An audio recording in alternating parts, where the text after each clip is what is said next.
Does Lonzo play? You said Lonzo Mourning? Is Lonzo even in the league? Yeah, he's still in the league, bro. Oh, he's in the league? And they fixed that nasty-looking shot. I'm glad he fixed the shot. Well, no one's seen it, so we wouldn't know. Yeah, then he got injured, so it is what it is. But with the Monty thing, I can kind of understand him being blindsided. Like, he literally met with Trajan over the last week, and they were discussing ways to move forward with this team. So, in his defense, I can understand why he's blindsided to a degree, but when you go and put up 14 wins, you got to expect that's not good enough. Even with, the situation that it was, you were a established coach. You were known to have quick turnarounds in your career. The fact that you came here and only got 14 wins, I mean, it's kind of the writing was on the wall, essentially. Funniest thing is the Detroit Pistons had 2 more wins than the Detroit Lions did last season. Put that into perspective. Yeah. But they had 2 less wins than the Boston Celtics had this playoff run.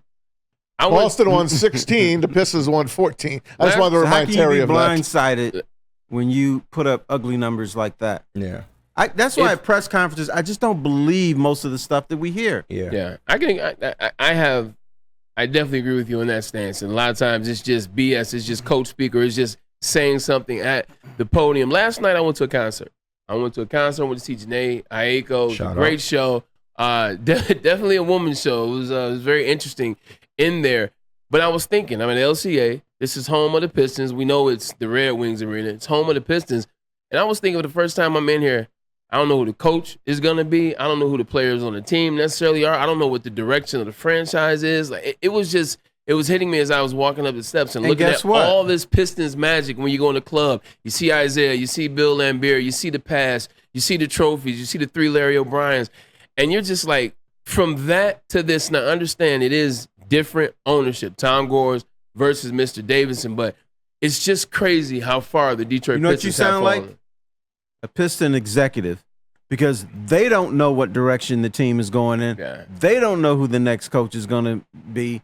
They don't know how to steer this ship. You can't steer a ship when your captain isn't present. And every organization, every corporation, whether you want to go in basketball, you want to go football, you want to go to IBM, you want to go to Google, if your CEO or your owner isn't present and understanding, Tom Gore's throwing money at issues, but throwing money at problems is not the same as being on the ground, figuring out how do we make this thing better. Until Tom Gores wants to have that conversation, I don't think the Pistons can do much. Even with Trajan Langdon and what he was doing down there in the Pelicans and his resume, won't mean anything without Tom Gores actually being here.